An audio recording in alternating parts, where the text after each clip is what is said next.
coffee break time, we are going to be discussing the 5 things you should know about winning strategies for retirement catch up. So, a lot of people don't really know about the catch up. It's amazing how many of our clients and prospects come to us and haven't heard about this. So, if you are an employee someplace and you have a 401k, this video is for you if you don't know anything about the catch up.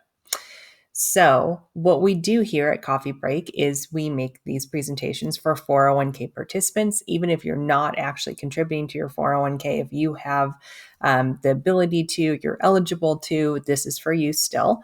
You get a quick peek at strategies that address your overall financial future. Short and sweet. We try to do 15 minutes maximum. I don't think I've ever gone over that, so fingers crossed that doesn't happen this time. And remember, we're just covering highlights. There's, a no obligation complimentary conversation that you can get into, and you can see that at the end of the video with the QR code. And we'll make sure we put a link into the description as well. But this is just general ideas. So please don't take any of this and think that you have to apply it exactly this way to your plan, because you'll hear me say a lot, it depends. And that drives everybody crazy, but it depends is the right answer most of the time. Okay, so who are we? One Vision Retirement. There are two of us that do the planning here. So Chris Whalen is been in the industry a very long time, and he works a lot with the implementation of retirement plans and benefits. So he works a lot with business owners trying to make sure that you have the benefits that you do. And I tend to work on the other side. I do a lot working with professionals and making sure that they're utilizing their benefits the way they can and any outside things that go along with their overall planning. Okay, so let's get started. What is the catch up? A lot of people don't even know what the catch up is. So basically, the catch up are contributions to a retirement savings plan that allow you to put more money in after the age of 50. So basically, if you have a certain amount that you can put into your 401k, after the age of 50, you can put more into there. This is also true for IRAs and some other accounts. We'll get into what type of accounts that is. And the total contribution is going to be larger than the standard contribution amount. So if you just turned 50 and you're maxing out your 401k, you're going to notice that more is coming out probably, unless for some reason the provider doesn't just automatically do it and you have to request for the catch up to go in. So just double check if that's something you're interested in. Now, what are benefits? Now, everything has pros and cons, right? So you probably heard what I just said and said, why would there be a con to that? Why would there be pros to that? Let's go through that, because everything always has that. So basically, the pro is if you are kind of late starting the game of putting away for retirement, this is a great way to catch it up. You get to put more money into your accounts. And it is meant for retirement. It all has that 59.5 rule on it, and it allows you to do that. And so you're able to get more of a tax deduction too. If you're putting it in traditional 401k or traditional IRA, you'll get a higher tax deduction for those contributions, which is always kind of nice. Because, around 50 is when we're starting to hit the strides in our career, and we could use some more tax deductions for most people. Now, what are some negatives? There are negatives to this. There's a couple things. So like I said, this is 59.5 accounts. So meaning that you can't really access this money till 59.5 without penalties on top of the tax. And so if you think that you're going to need this money down the line, this is probably not the right vehicle for you to put it in if you need it before 59.5. It's going to be very difficult to get it out. Yes, for 401ks, you can take a loan if you need to, but obviously, we would rather you not have to do that.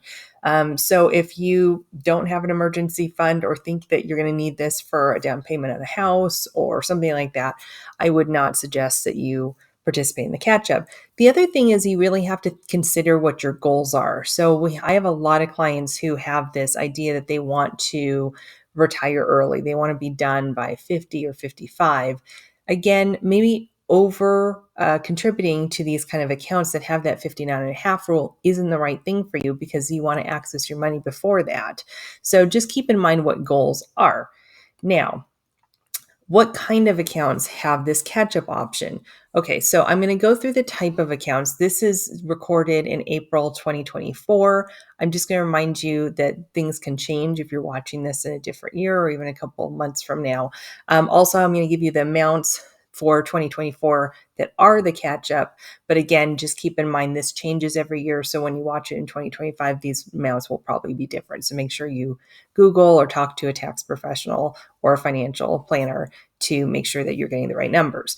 But the kind of accounts that you can put into right now are traditional and Roth 401ks, traditional IRAs and Roth IRAs, simple IRAs, and HSA accounts actually allow you to put in more money as well.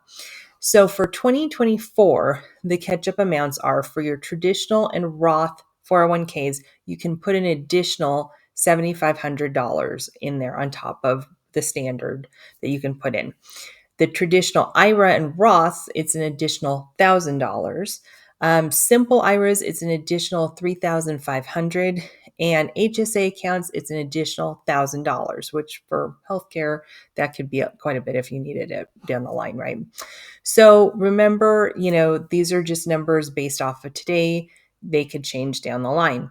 And as a note, they are going to start having a higher catch-up amount for all of those when you hit over 60. So that's going to start in 2025, excuse me. So at age 60, then you'll be able to do even more. So basically there'll be one step up catch up amount for 50 to 60. And then from 60 on, you're going to have a bigger amount. And like I said, that legislation will go into effect in 2025. So stay tuned for those numbers. It's kind of exciting. All right. So let's say you're thinking about your goals, you're thinking about all this, and you say, this might not be for me. I don't really am not psyched about putting more money into my 401k. What are some other alternatives? There are always other alternatives that you can do. Typically, people want to save extra money as they get older. Maybe it's not into their 401k or retirement accounts. And so basically, you want to create a balanced stream of incomes in retirement. You don't want everything coming out of something tax deferred. You're going to have higher taxes that way. You don't necessarily want to only put into, Roths and things like that because maybe you're paying a lot in taxes now. There is a balanced approach to things. So if you have some extra money, you could just put it in emergency savings or a high yield savings account. We've talked about those in the past, and those are still options for you. Especially right now, people love the high yield savings accounts because they're getting pretty nice rates of return annualized. There are also CDs you can put into, and then there are non-retirement investment accounts that are out there. And people, for some reason, don't know about these or get very confused by them. So basically, they're called individual or joint accounts. Those are called brokerage accounts. So if you see that, like I was just talking to a client and they were trying to open up an account at Fidelity and it said brokerage accounts. And I said, no, you're trying to open an IRA. You don't want that. A brokerage account is that joint or individual accounts. And there's also trust accounts that are very similar, but they're just held in the name of your trust. And again, we've done a video on trust and wills. I will link it in the description below if you're interested in hearing more about that. But that might be an option too if you want it to be held in the name of the trust. So basically, you put in after-tax contributions in there, and there's no limit. There's no catch-up. You can only put in $10,000. You can put in as much or as little as you want into these accounts. They're not retirement accounts. They have no legislation, by government saying, you've got to take out money at this time. You got to put money in this time. It's not available until this time. There's nothing like that. They're just open accounts that you can put as much money as you want into it. And basically how it's taxed is a little different. It's not taxed as income when you take out money. It's taxed as capital gains. Now you're going to say, well, what do you mean it's taxed as capital gains? You just said I put in after tax money. I have to pay tax on that again. No, but the gains are going to be taxed at capital gains rates. If you hold those gains in the account for at least a year and a day. if you decide that you're going to, I don't know, day trade or something like that and trade really quickly in and out of things, then you could actually generate income, because if it's less than a year and a day, then it's going to be income tax. So it will be in the same kind of classification as, other deferred accounts.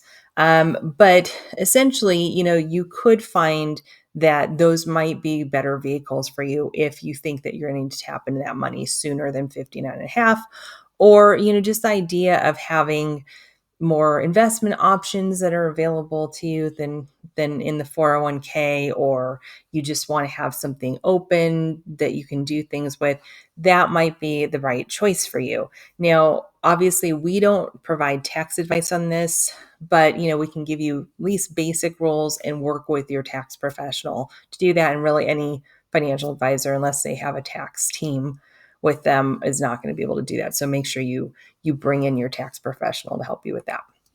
So, in conclusion, let's look into catch up strategies and make sure that those hit your goals and that you know about them so that you can take advantage of them if they are a good fit for you, right? Make sure you're looking at your saving strategy. This is a great time. If you're over 50, this is a great time to start really looking at savings. We're adults now. It's time to save. Unfortunately, we might feel young at heart, but it's time to get serious about some savings. And savings just gets you to that financial independence piece quickly, which is nice. And start thinking about your goals. With catch up, it's really important to make sure that you are looking at your goals when you're deciding if this is the right thing for you.